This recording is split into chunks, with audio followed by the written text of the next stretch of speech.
In this module, we're going to talk about tracking results of an email send. After you've sent an email, you're going to have the ability to immediately begin seeing what happened with it. And we recommend you track results for the first couple of days and then possibly wrap up your tracking by checking 7 days after the completion of a send. Usually, if you wait longer than 7 days, you're not going to get much additional information. To find tracking, you go up to the navigation menu, select tracking, and then click on the sends link in the drop-down menu. That brings you to the tracking workspace. And you can see here we're in a business unit that's done a fair amount of sends. Each email send has a job ID, and that'll be this number in the column on the left. You then have a short name. This presents the subject of the email that was sent, the date and time of the send, whether it's completed or not, how many emails were sent, how many were delivered, how many were opened, clicked through, and so on. And then you have rates, open rates and deliverability, which we'll talk about in more detail.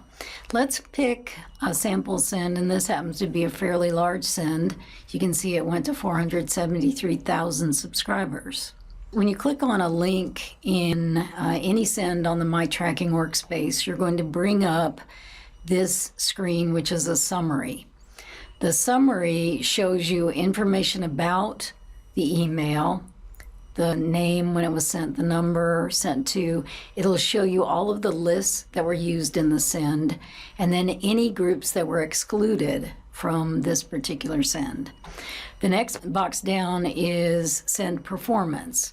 Here you'll see of all the emails that were sent, how many were actually delivered. And there's some very important information in this particular box.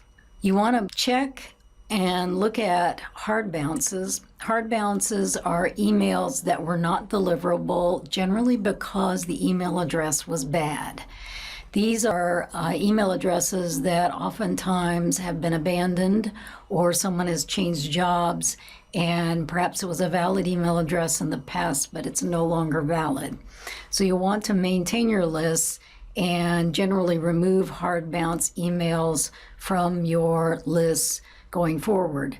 After a certain number of bounces, the Marketing Cloud will do this for you if you prefer to wait in case you think there may have been a technical problem.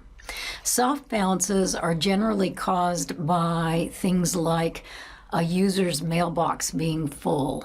So the user did not receive the email because of that condition, but it's not problematic in that usually a user or subscriber will fix the problem, clear out their email, and then they'll be able to receive future emails from you. So generally, you don't have to worry about soft bounces. However, if you're sending a particularly important or critical email, be aware that anybody with a soft bounce did not actually receive that email.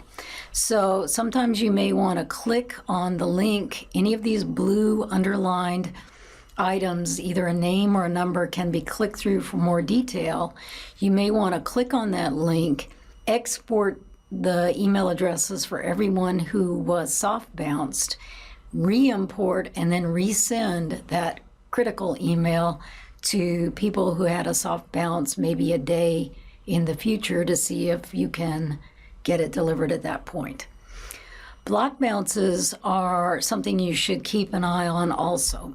A block bounce occurs when a domain, and that can be a private domain like a corporation's email servers, or it can be a large domain like an internet service provider or an email service provider domain like Gmail, AOL, Cox Communications, Comcast, and so on.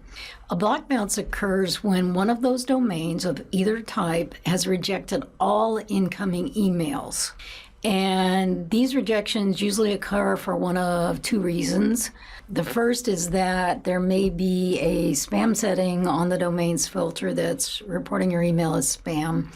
In the case of a corporate domain, you can generally contact the corporation, talk to their IT staff, and ask to be whitelisted to prevent that from happening in the future. In the second case, if an ISP receives a large number, or not even a large number, sometimes a small number of complaints that an email that they're receiving from us is spam, then they will block the rest of all emails coming into their domain for a period of 24 hours. So you want to keep an eye on block bounces and try to resolve the underlying issue with a particular domain. Make sure that our emails are getting through. And if you have problems, then contact your system administrator to get further assistance with resolving a block bounce. The next box down is the open rate. So of everyone who received an email, you can see that in this particular case, 20.006% actually opened it. You typically want to shoot for increasing your open rates and maximizing the targeting of your email so that it's relevant and interesting to the subscriber to increase your open rates over time. This is an important statistic in tracking to be aware of. And over here in this box, you're going to then see inbox activity, not just the open rate. You can click on and see who actually opened the email, but you can see who clicked on links within the email as well. So that's a very important number to follow up on, looking at what is clicked on, what's interesting, what you might do about your content creation in the future to increase the number of people who open your emails and click through on them. And then you can see the number of people who may have unsubscribed as a result of receiving that email, who have unsubscribed from this particular list. So tracking gives you a lot of information about any particular email. You'll notice in the tabs, in addition to the overview, you have click activity. If you look at click activity, you get a visual of the email, and you can see a percentage that shows you who clicked on what link within the email, which is very useful when you design and send future emails so that you can improve your open and click-through rates. You can also look at conversions. There were no conversions for this particular send, and also we haven't used surveys or job links with this particular send either. So to return to the tracking screen, just click on the My Tracking link, the blue underline, and you can come back to the main screen and look at other emails within your tracking workspace.